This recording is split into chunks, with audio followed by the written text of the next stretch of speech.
about in 1994, had an incident where a good friend and millwright, or a electrician rather, had knee surgery and was unable to return to work. He did come back to work, but didn't think he'd be able to stay because he just couldn't stand to get on his knees any longer, which is required regularly as an electrician. And he asked me if I couldn't find some better knee pads, and there just weren't any.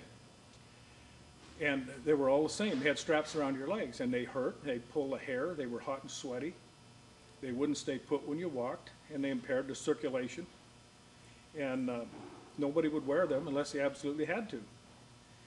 So I did, in frustration. He was wearing a pair of carpet bib overalls, and they had an opening at the bottom of the double knee for wash water.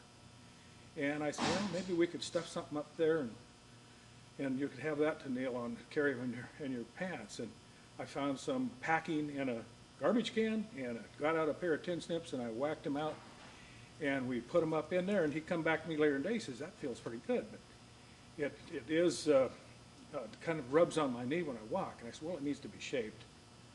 And so, the more that thought then really kind of stuck. This is a good idea.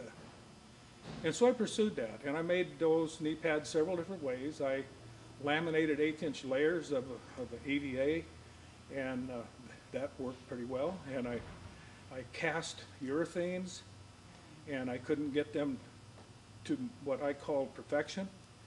And I couldn't get them to be light enough, and I couldn't get them to 100% resist accepting moisture.